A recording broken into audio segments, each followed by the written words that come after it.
On m'avait dit que partir, c'était réussir, que l'Occident, c'était la stabilité, la paix, la réussite, l'avenir. Bonjour, je souhaite commencer une conversation autour de la santé mentale, celle de la femme qui vit loin de chez elle.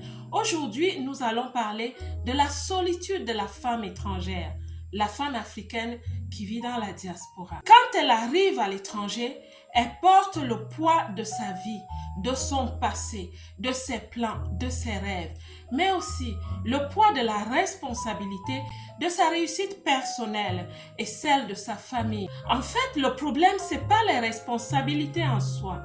Le vrai problème, c'est qu'on se rend compte très vite qu'on est devenu le seul acteur de son propre film. Et je ne fais pas allusion au fait qu'on soit marié ou pas. Je parle du contexte en général. À l'étranger, quel que soit l'âge, les femmes deviennent fortes, très fortes, mais brisées.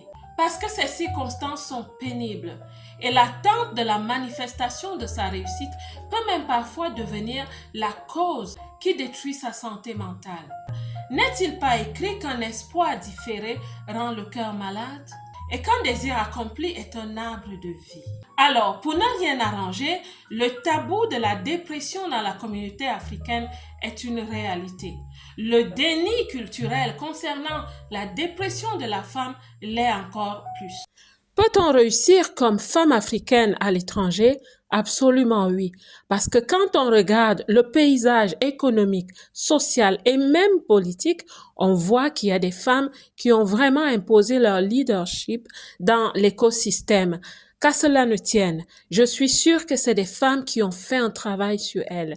Nous devons faire un travail sur notre identité, nous débarrasser de ces blessures et traumatismes qui sont encore ancrés en certaines d'entre nous.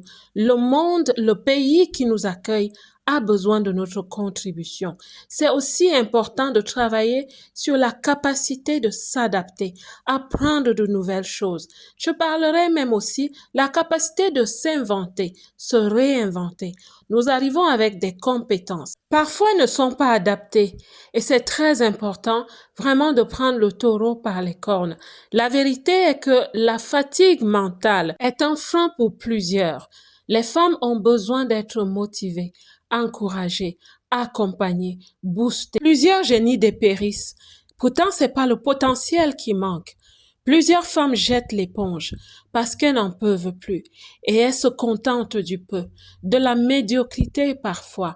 C'est pour ça qu'il faut applaudir tous ces pays qui mettent sur place des systèmes associatifs. C'est là où les femmes se retrouvent pour déployer leur créativité, se mettre en collaboration avec les autres. Ça rappelle le pays et ça favorise la créativité chez les femmes. C'est pour cela que sur cette chaîne YouTube, je parle justement de l'autonomisation, de l'état d'esprit qui nous aide à réussir loin de chez nous. Dites-moi en commentaire ce que vous en pensez. Je reviens bientôt avec un autre sujet concernant la santé mentale de la femme africaine qui vit à l'étranger. Que Dieu vous bénisse. Quant à moi, comme d'habitude, je vous aime.